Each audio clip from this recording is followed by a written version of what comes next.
Imagine you are looking for a job right in the midst of one of the greatest financial crises.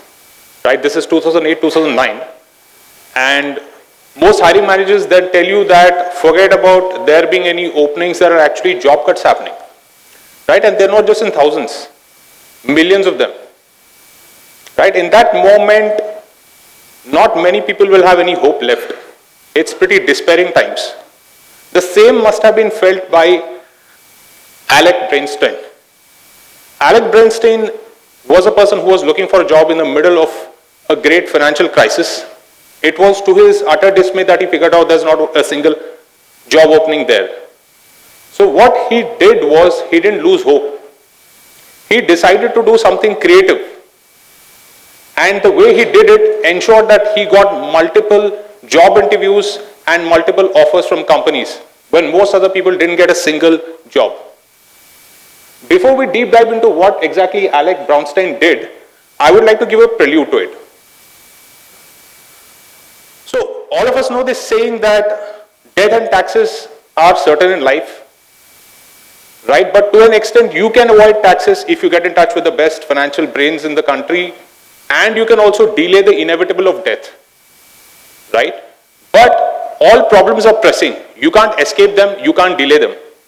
They are one of the biggest things that you need to face in life, and the way we face problem defines us who we are. So how do we effectively tackle problems that we face in life? What is the first solution that we look for? I'm sure most of you would go to any of your parents, friends, colleagues, and approach them for solutions to problems. And what do they say? They give you suggestions, advice, which is pretty good, but then it might be conventional wisdom. So if your parents give you any advice, there's a high possibility that advice must have been passed on from their parents to them, and from their parents to their parents, and so on. So it continues. So you might realize that actually the advice that you're getting was given by your ancestor 500 years back. There's a good possibility, right? Because it's been continuing, passed around generations. And then you might feel that, okay, if I've got this information from someone, let me also share it with my friends and colleagues. Right? And it gets passed on. And mind you, if it's been around for 500 years, it's also lost its expiry on copyright. Right? It's been there for so long now. But is there another effective way that is totally different from conventional wisdom, which you can use effectively to solve problems that you face in life? There are many of them, but I think there's one that is worth looking at. It's called the alien idea. What happens is, when we are faced with any problem, we tend to actually figure out what are the existing solutions.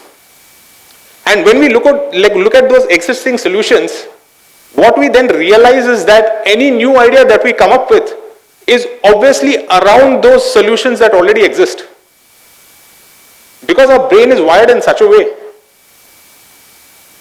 Now, if we don't want our brain to actually wander around the solutions that are already there, we need to take our brain somewhere too far from the existing solutions, because that is what the world is looking at. Innovative solutions that are far different from the existing solutions.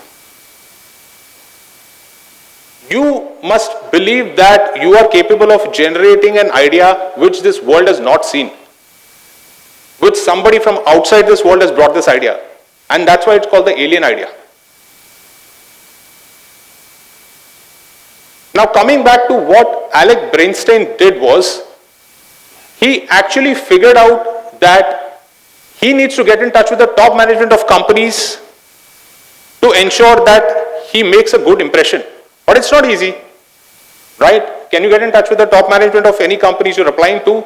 You don't have their email IDs, you don't have their personal contact information. So what did he do exactly? He figured out that a lot of top management in companies are mentioned in press, are mentioned in media.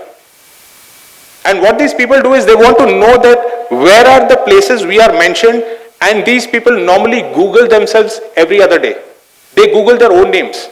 The top management of company Google their names to see that which media publication has covered me, has reported about me, let me check it out. And they feel good about it, that we are being spoken about in the media. Alec Brownstein picked on that. He thought that, okay, if these people are coming to Google search, Googling their own names and actually seeing what are the media publication results that have come out, let me think of an idea. Why don't I go right there on Google and put my job application when they Google their own names? And that's what he did. So he was applying to a company whose CEO's name was Ian Rectenal, and when Ian Rectenal Googled himself, the first Google ad that came was of Alec Brownstein, and there was a link to his resume and his portfolio. And it says, Googling yourself is a lot of fun, hiring me is fun too. He did this with about 6 to 8 companies' CEOs. He got interview calls from 8 of them and he converted half of them. So he had 4 job offers during the time of the biggest financial crisis the world has ever seen. And what about his colleagues? They must be just sending their emails to HRs and a follow-up email. Ma'am, what is happening with my resume? That's what most people do. Maybe after 2 weeks, 3 weeks, 4 weeks, 5 weeks. So what did Alec Brownstein do here differently? He went away from conventional wisdom. The conventional approach would be to go through an HR, through an hiring manager, through some person who's in the company, get a referral. He's done none of that. This is alien thinking, this is alien ideas. And the impact was massive. Forget about just getting a couple of job offers. He actually ensured that he got 5.1 billion impressions worldwide for his entire ad which he did. Covered over all media publications, over the net, everywhere. So he became a literal household name in the US. Everybody knew who Alec Brownstein was. And what did he do? He just wanted to get a job.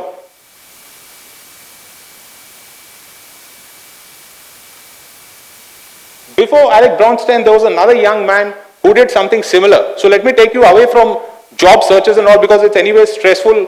Job search is stressful and just listening to it also becomes a bit stressful. So let's go into the sports domain, right? There was a guy, a young man named Douglas. Now Douglas wanted to become a great professional basketball player. And he figured out that he was okay in basketball, wouldn't make a great career. So he then decided to switch into high jump. When he switched into high jump, all the coaches then told him that he is the worst high jumper in the entire country. They told him you can't do any high jump at all. And this poor guy, he figured out that I'm not good at studies, I'm not good at basketball, I've come to high jump, I'm not good at this as well. I'm done in life, I'm nowhere to go. What does he do? He comes up with a new idea.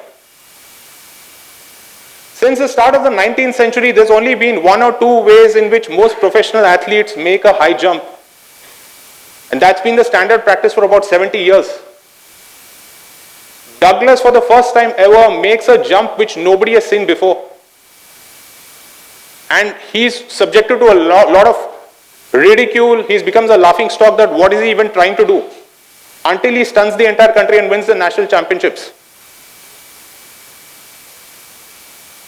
And then most people don't give him a chance to go beyond that.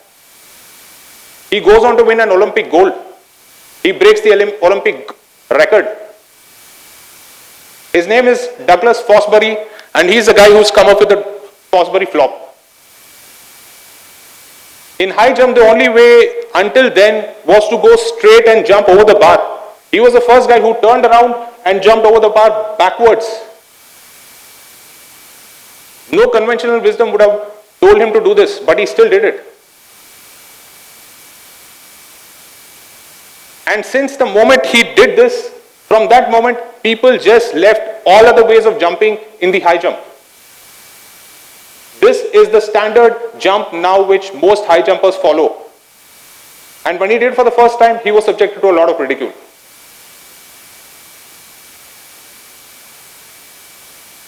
These are 2 individuals. Now, if I'm going to also look at something bigger, I'll tell you the story of a country. That country got its independence in 1965, one of the last countries to get independence. And when they got independence, finally, they didn't know that, is it a good thing that we got independence? Because they thought that they were better off with imperialists and colonialists. They had no natural resources. They didn't know how to run a government. So they really thought that getting independence was a good thing or not. And then a few people who helmed the government for the first time figured out that the current ways of running government are not too efficient. They looked at all the countries around them and they figured out that most countries around them are either democracies, but they're dysfunctional democracies, or they're autocracies. Right? They don't function very well, or they're also communist states which they didn't want to be. They, for the first time, innovated a government which was the first in the world. They figured out that the government needs to be around the people, with all of people contributing towards building the nation. And the metamorphosis was so staggering that it became the first country in the world to shift from a third world country to a first world country in just one generation. I'm talking about Singapore. In 1965, they had nothing. In 1995, they were among the top countries in the world.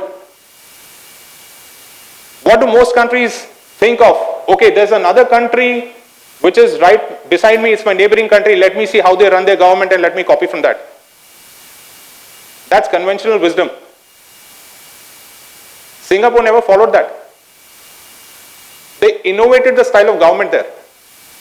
The bureaucracy was completely revolutionized.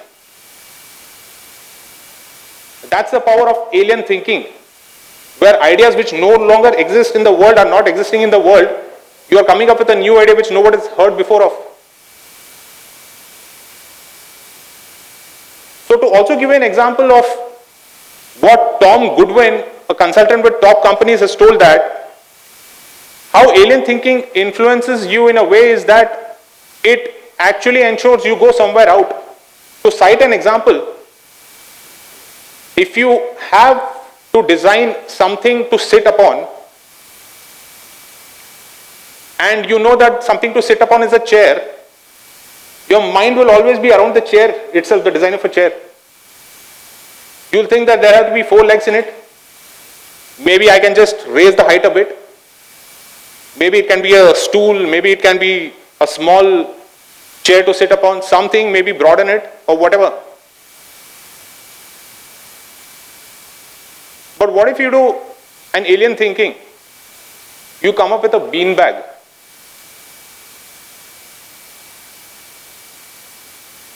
But had you not gone far away from a chair, you would have never even thought about a beanbag. Right? So there are several problems that come in life. The best way to handle those could be definitely innovative ways in which you can change your life in ways you couldn't have even imagined. And there's a very strong correlation between people who inculcate thinking creatively to solve the problems and people who actually lead a very fulfilling life.